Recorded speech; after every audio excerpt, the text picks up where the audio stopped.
Ever thought of turning your drone into a beacon of light? Well, I did, and it led to one heck of a night.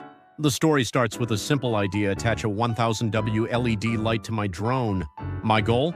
To light up the night sky and maybe capture some cool aerial shots. So, under the cloak of darkness, around 3 a.m., I prepped the drone. Picture this: a powerful LED mounted on a buzzing drone ready to take flight. With a push of a button, the drone ascended, its massive light cutting through the darkness. Little did I know this was about to become the talk of the town.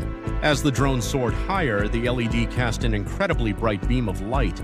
From the ground, it probably looked like something out of a science fiction movie. The beam moved, it danced, and it glowed in the sky. And that's when things got interesting. Apparently, my neighbors weren't quite as aware of my nocturnal hobby as I thought. The next morning, I was greeted with a series of frantic calls and messages. It turns out several people in the neighborhood thought they had witnessed a real UFO sighting. They described a bright, moving light behaving in unusual ways. The drone's LED had convinced them that something extraordinary was happening in the sky. I had to spend the day explaining to everyone that it was just my drone and its powerful new light. It was a hilarious mix of embarrassment and amusement.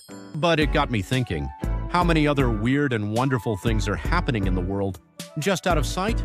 My little experiment with the drone definitely brought a bit of wonder and a whole lot of laughter to my neighborhood. And while I may have caused a few sleepless nights for my neighbors, I've got a great story to tell. So next time you see something strange in the sky, maybe it's not aliens. Maybe it's just someone with a drone and a really bright light.